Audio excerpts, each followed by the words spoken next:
start out with a quote from Stephen Mather, the first head of the National Park Service. What God-given opportunity has come our way. To preserve wonders like these, we must never forget or abandon our gift. And just a couple personal shout outs of thank you to Joe Kravitz, my SO, who's helped me so much, to Peter Norgren, who did the publicity, Todd McNann for all the video work, and Gaylor for support and ideas, and the whole Heritage Chapter. So, thank you. And I'm going to introduce Todd is the supervisor here at Copper Falls State Park. Todd Hintz? Hintz. Okay, he's just going to give us a little welcome. So, a couple things. First of all, my wife asked me last night, do you need a uniform for tomorrow? And I said, yes I do, but I'm going to wear work clothes first thing in the morning because we got to do a lot of setup. You can see how far I made it home. She looked at me earlier and she said, aren't you putting a uniform on? I don't have time. I've been directing traffic so the guys could eat. So when you're the supervisor at the park, what that means is that you get everything that nobody else is doing, right? So it's not a glamorous job, but it's a lot of fun. Welcome to Copper Falls State Park, and thank you. Thank you, thank you to this chapter and to all of you that are so passionate about what you do on that North Country Trail out there. Here at the park, we had a little bit of a summer here, if you haven't heard.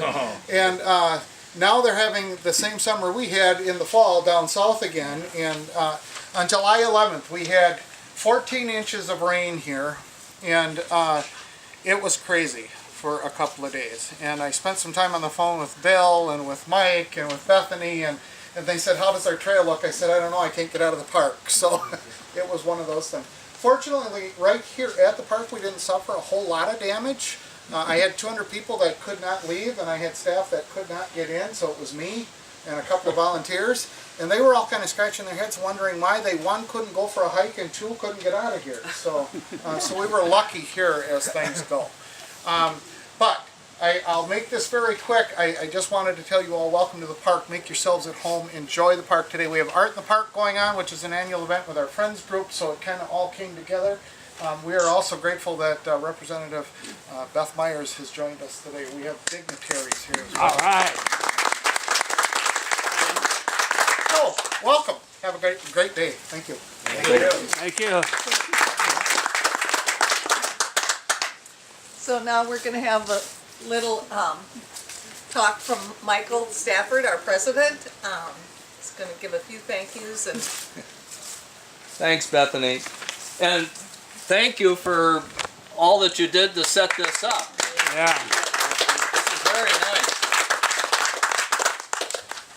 As Bethany alluded, I'm the president of the Heritage Chapter of the North Country Trail Association. My name is Mike Stafford, and I'd just like to thank basically everybody that really pulled things together for us to do this, what we're calling the grand opening of the new 5-mile section in Copper Falls. I think most of you know the North Country Trail is a 4,600 mile trail, but it's really basically built and maintained by volunteers, largely through the North Country Trail Association.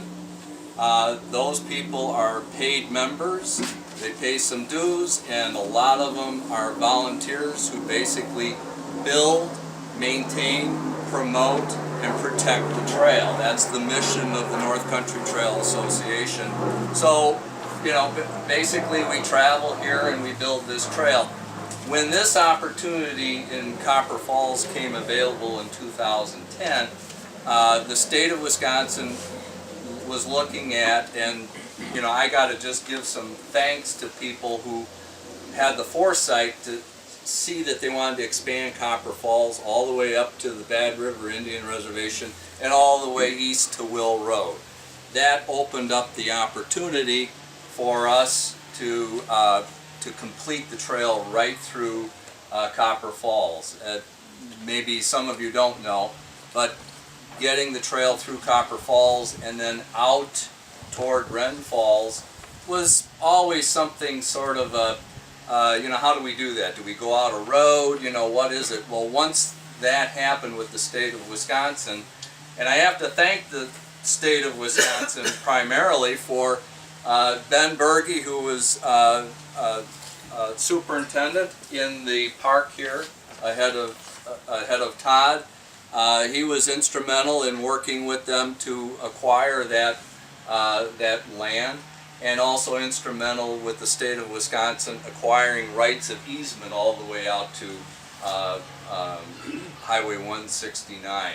So we were now able to come in with that acquisition and work with the DNR on getting permits, mapping out the trail through the park. Bill Mankey, who will be speaking here in a minute, was absolutely worked real hard in getting the permitting process through the DNR to find that best route through the park. So I just, you know, for me, I just want to thank a number of people. I'm going to kind of rattle them off because I think, at least for some of our guests, you maybe don't know all that goes in and all the pieces that have to kind of come together of basically just goodwill on the part of people. Sometimes it's money. With members of the North Country Trail Association, we not only give a little bit of money to be a member, but we also give a lot of time, but it's not enough. And so we really reach out to even more people to say, hey, come and join us for a weekend, or maybe if you can't, maybe we can go to a foundation and get some money, like we did with the Potawatomi, it's the Forest County Potawatomi Foundation. If anybody knows of Potawatomi, it's the casino down in Milwaukee, but they give a lot of money away to a lot of people in the state of Wisconsin. They gave us money that helped us fund an intern program for the for building the trail, money for materials for our bridges and whatnot. So it probably would have got done, but a lot later if it wasn't for help from the Potawatomi Foundation to at least fund us through the 4 years that it took to build this out. We have to thank the DNR. I mean, we have our tools stored here. They allow us to camp here so that we've got a place to come back and just take a hot shower, a protected area, and then we go back out in the field and work. And so we do that 7 times a year with volunteers. But, you know, I got to give a shout out to Jill and Brent and I don't want to, well, Ben Berge before, you know, I mean, they just, and now you, Todd, you're following with that spirit, and you guys are, I think you're really, you maybe don't even know the impact you're having on us, but we really appreciate that. The U.S. Forest Service, a lot of people don't know, we get a lot of our tools from the Park Service and the Forest Service. They were instrumental. Power tools, not so much, but hand tools and so forth. Northland College. Northland College right here in Ashland is an environmental specialty college, but they have provided interns, and we've assisted with that intern program, but without those interns, again, this trail wouldn't be done today. We'd be doing this grand opening a few years from now. And we hope to continue that program. We have a couple of interns here with us today. It's been a great program. Yeah. Matthew and Emily. We've had help from other organizations. Sierra Club very recently sent a crew up here to help us in June, and what they like to do, and it worked out pretty well, though we had a mosquito infestation going on at the time. But it was they like to incorporate a little fun with their work outings, so they did a couple days of work, and then we went on a backpack for a couple of days after that. And so those are the types of things that you know, we like to do 7 times a year as volunteers. That's what we've been doing. We come up 7 weekends out of the year, we work Saturday and Sunday, and then maybe with a little bit of chance we can take another day and do a little bit of... The we, when I talk about we, is the North Country Trail Association of volunteers, but we do reach out to the general public. And really, that's kind of why we do this. We want people out there hiking the trail. And so I gotta thank just the people that have attended here who maybe aren't members of the association, because just get out there and enjoy it, and take your kids out there and let them know that that's going to be there. That's going to be there for the next generation, and the generation after that, and the generation after that. There's a whole history to this thing, to this section. Yeah, come on in. Hi. Hi there. Would you like the program? You know, I don't have to start over, do I? No. You missed an awful lot. But what I would like to do is, one of the guys that's been really instrumental in this whole thing, the Brule St. Croix Roving Trail Crew is headed up by Bill Mankey. He's going to speak next. Am I right about that? Are you speaking next? Yeah. Yes. And I'd like to introduce Bill to come up and give you a little history of this trail and how it came to be. Thank you. Well, I'm passing out a visual aid here. Oh, that's too much. Yeah, you give me one.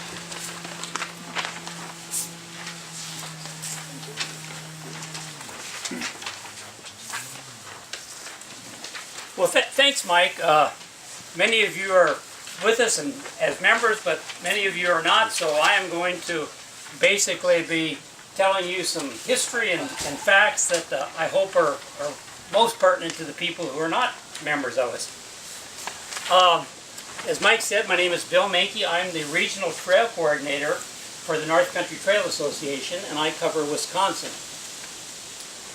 Tell you real quickly that the North Country Trail Association is a non-profit organization with headquarters in Lowell, Michigan. And we operate through a whole series of chapters throughout our 7 trail states. I think we have somewhere in the neighborhood of 35 or so chapters right now. And in Wisconsin we have 3 chapters. This chapter where we're focusing our efforts today on this trail dedication is the Heritage Chapter. And they cover the area between the backpacking site here in the park and the Michigan border.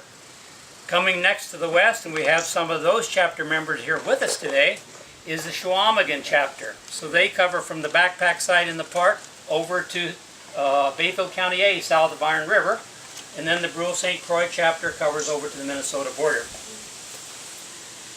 The North Country Trail Association is the principal partner with the National Park Service, and our goal is to construct, promote, and maintain the North Country National Scenic Trail. So, as Mike said, there are many people to be thanked for us being here today, and I'm going to kind of skip through that very lightly because Mike has done a very good job of that. But what I'm going to try to do is share with you some of the insights into what really goes into getting us to this point today. What does it take to make a new chunk of trail? Those of us who work on this, the longest of the National Scenic Trails, know that it's a huge endeavor.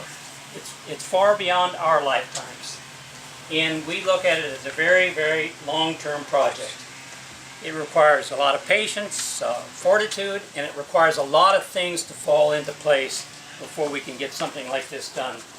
And today's dedication, I think, exemplifies all of those attributes. So let me just share some of the history of this piece of trail today. So in 1980, Congress authorized the North Country National Scenic Trail. Today it's one of 11 National Scenic Trails, and when they authorized it, they assigned it to the National Park Service for management purposes. And you're lucky to have the superintendent for the trail, Mark Weaver, here, and he is going to speak after me. In 1983, the National Park Service completed what they call their Comprehensive Management Plan for the trail. And when they signed that Comprehensive Management Plan, 650 miles of existing trail became instantly part of the North Country Trail. Of that 650 miles, 3.9 miles was right here in Copper Falls State Park. And I refer you to those handout maps now. The solid red line toward the lower part of the map, within the park yet, but south of, there's a black triangle about an inch south of the north boundary of the park. The solid red line down to Loon Lake became part of those 650 miles of instant certification. And I think that came about through the efforts of a former park superintendent, Kent Geckerman. And I thought Kent was going to be sitting here with us today, but maybe he's still leading a hike. So Kent was always very supportive of us, just like later superintendents for the park have been.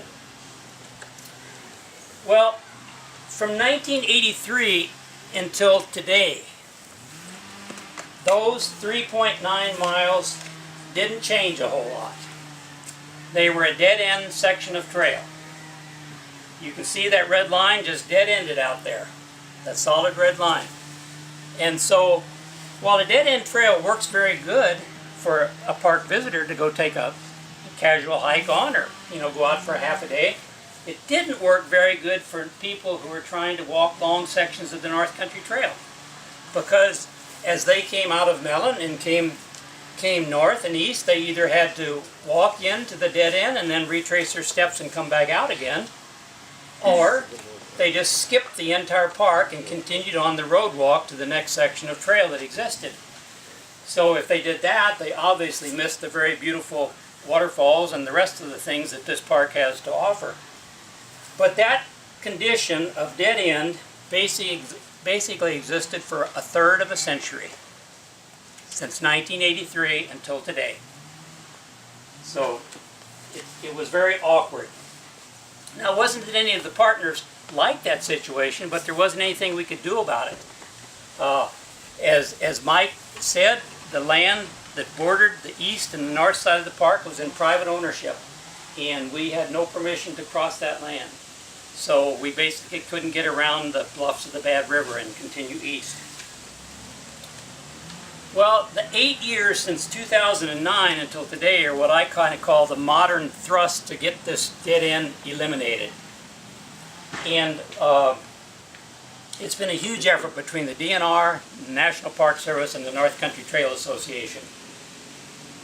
And there has just been a whole lot of money and volunteer sweat and effort that has gone into making this happen. Now I can refer you back to that map and you look at the red line that has the yellow overlay behind it. That's the piece of trail that we're dedicating today. And you can see that now we no longer have that dead end red line.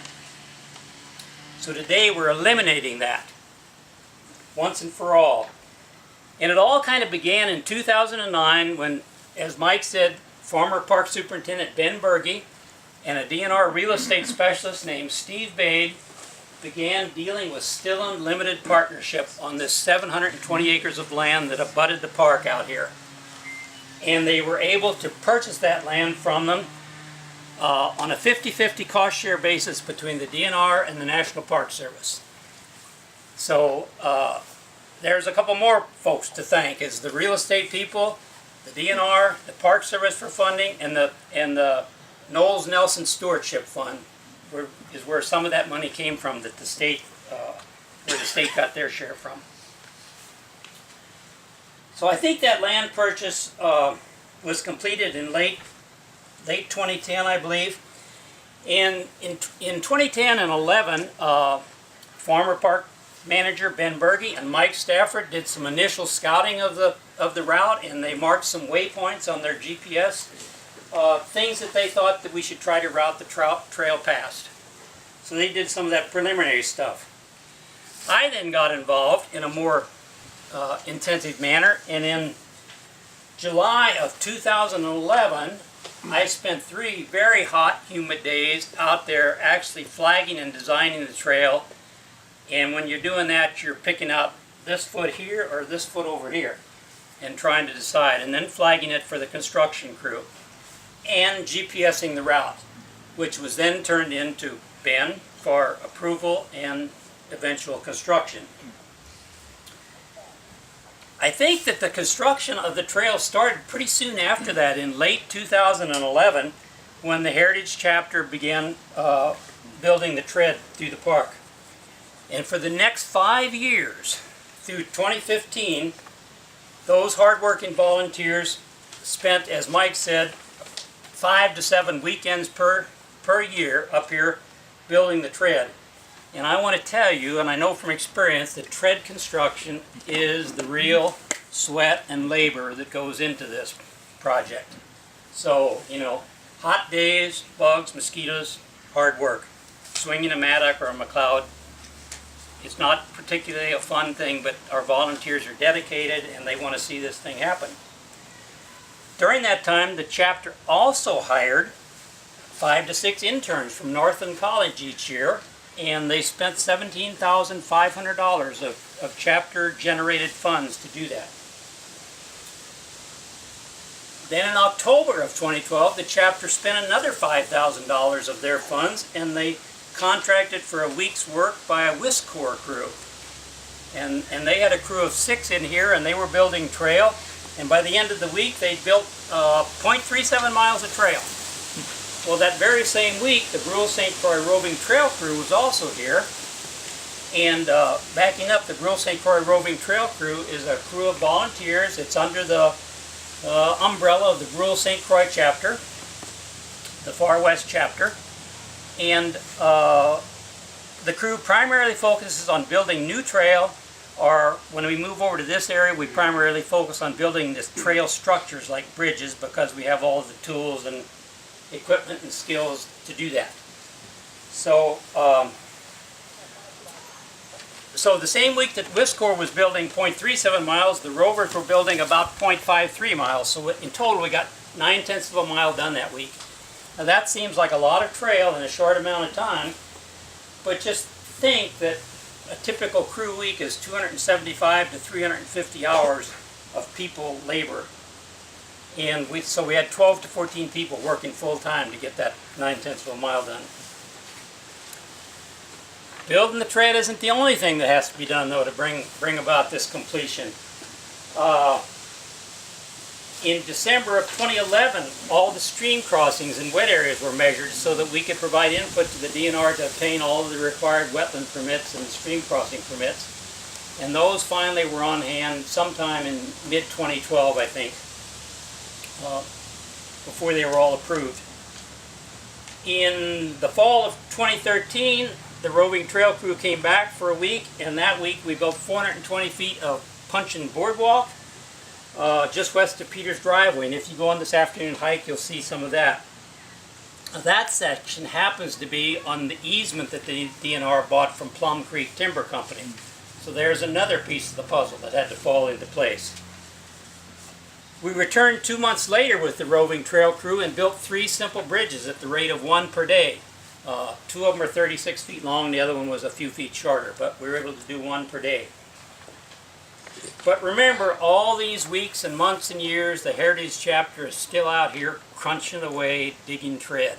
So they're still plugging away at it. In 2015, the park, the DNR, had some money, and they contracted with a private trail contracting firm, basically. And they built the steep side hill bench trail going down the sides to the ravine where you walked on this morning's hike.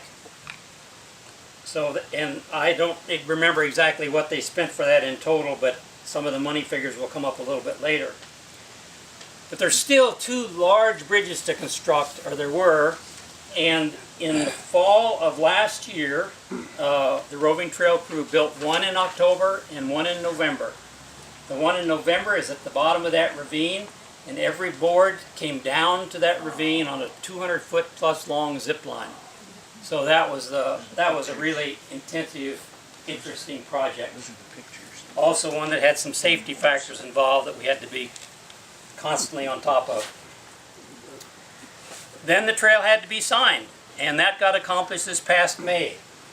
So the signing is usually the last thing that gets done. Mother Nature had different ideas.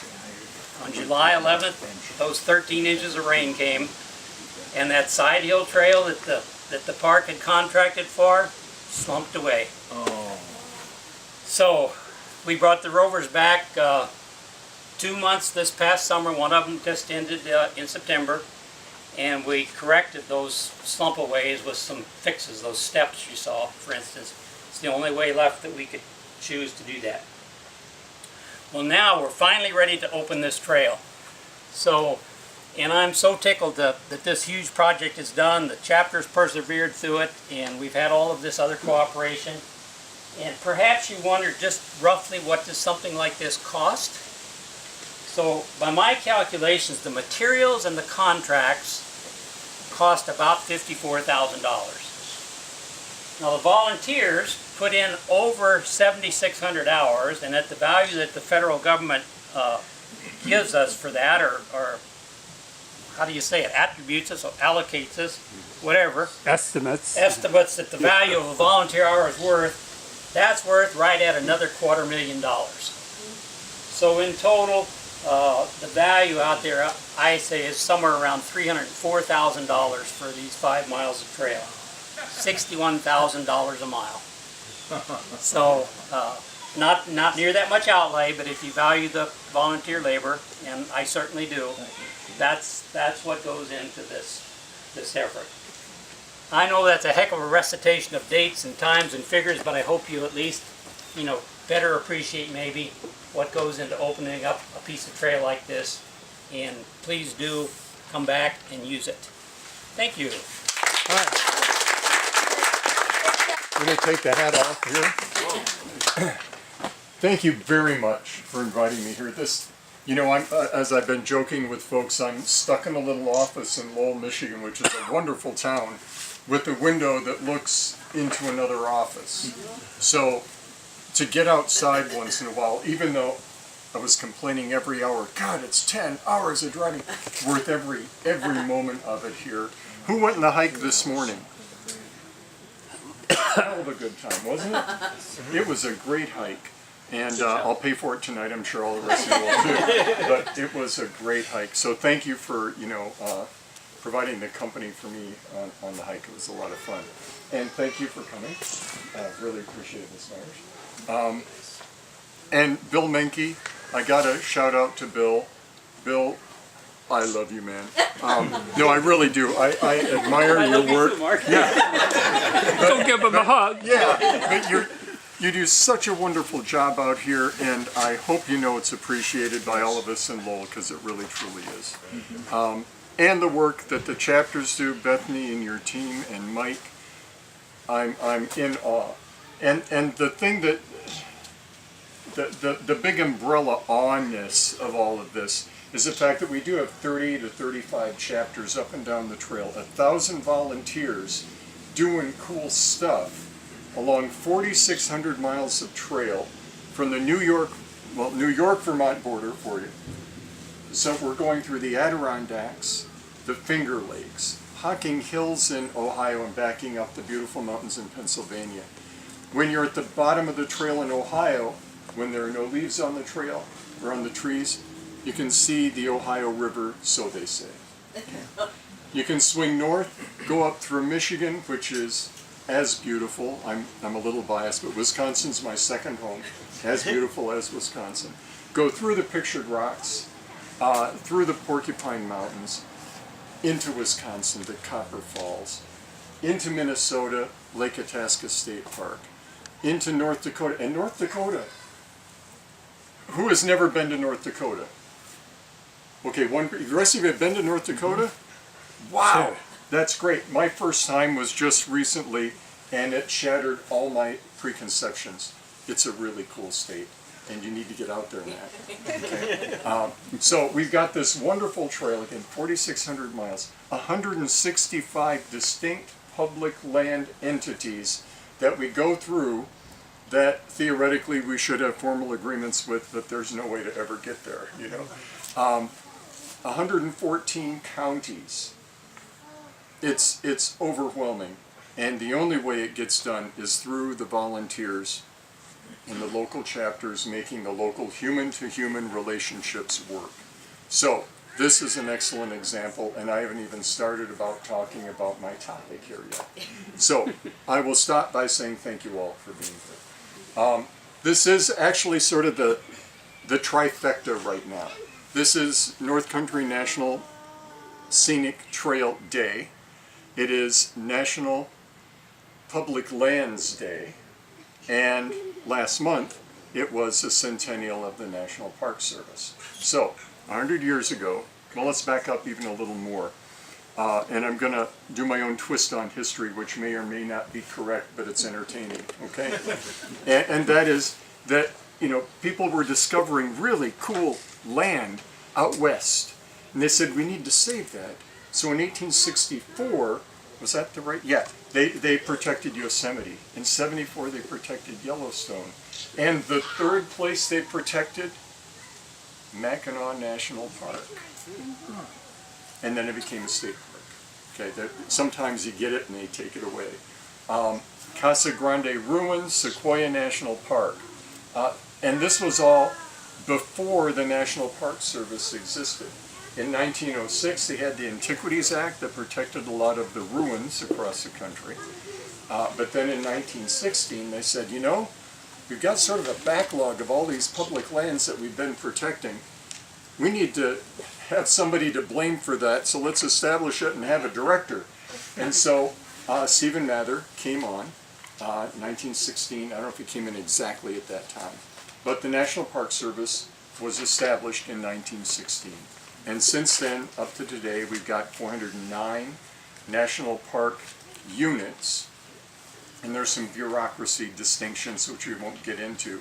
But we've also got national trails. And keep in mind, too, that national parks, we say 409 national parks. We've only got 59 national parks. We've got national monuments, national scenic riverways, national lake shores, national recreation areas, on national battlefields, national historic sites, etc. So only 59 national parks. North Country Trail is together with the National Park Service under the National Trail System Act, as Bill mentioned.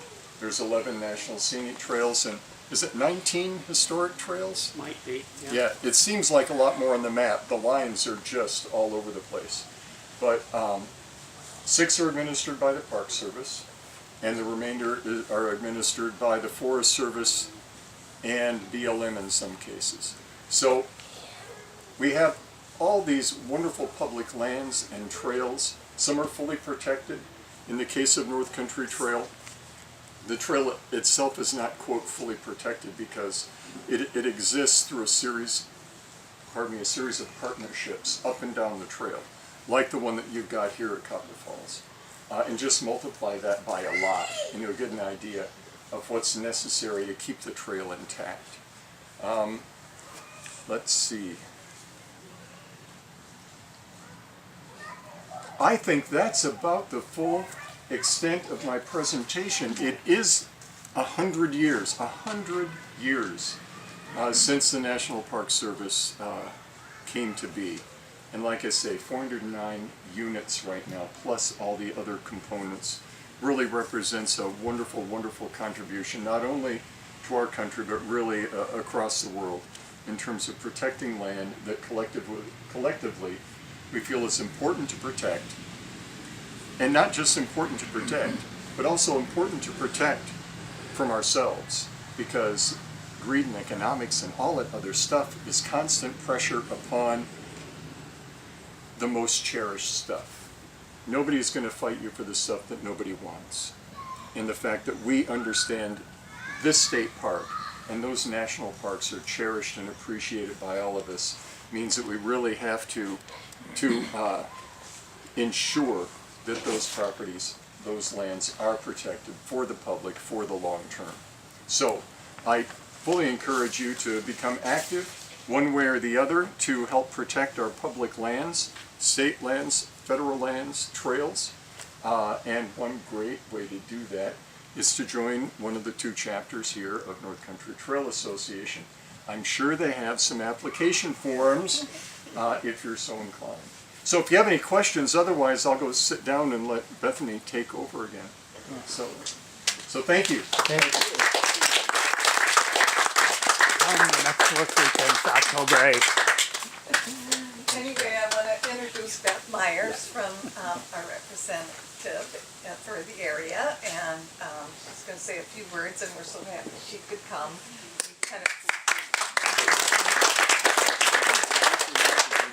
I don't want to delay the shuttle, so I'll talk quickly, but I'm very pleased to be here with you today.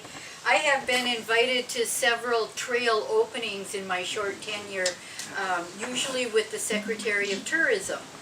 And I'm always pleased to see that something that gets children and adults outside and enjoying nature is happening.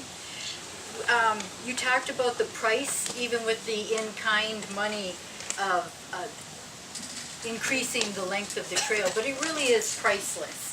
When we can connect trails and make the route that people can walk and hike and explore longer and better, it's what we should be doing, protecting these lands. I think if, the Olympics were just on a couple months ago, I think one of the sports that we're going to see in 2020 is going to be who can do their thumbs the fastest, because we have a generation that has thumbs that are miraculous, right? But they're not touching the grass with their bare feet, and they're not seeing these squirrels with the crooked tail, and they're not out exploring, and we need to get them back connected to nature. Because I hate to admit this out loud to some of you, you may not know, some of us in the room have gray hair. Some of us don't have all of the hair we had before. We're getting a little older, and we need the next generation to step up and take over, but the only way they're going to do that is if they value it. So I applaud the work you're doing. I so enjoyed hearing the history of the North Country Trail. I look forward to hiking it someday with my husband, not in these shoes though, so I'm not going to do it today. But thank you very much for making this happen. You are wonderful, and your work will be seen for generations to come. Thank you. So we're going to start the shuttles from this area. We've got a sign-up sheet if you haven't signed up and you want to go on the 1 hour, 3 mile hike at the other end from where we were this morning. The sign-up sheet's there, and I want to thank everyone for coming. And is there anything I'm missing, Michael? Well, The next work weekend is October 8th. Yes, you did it! Come on down, hack the dirt! if I could just add one thing to what, and I was doing thank yous before, but if I could just give a little bit about what's coming up. Because you see this map that you guys got, and we end sort of at Will Road. We've already started working toward Stricker Road. And you know, I really want to push to get to Highway 169, and I'm hoping that happens toward the end of 2017, or maybe just a little bit into 18. With the eye toward, once we get past 169, we're going to Wren Falls by the end of 2020. We need 2 big bridges. You know, the past is what we just did, but the future looks pretty good. So just keep it in mind, and you want to join us anytime.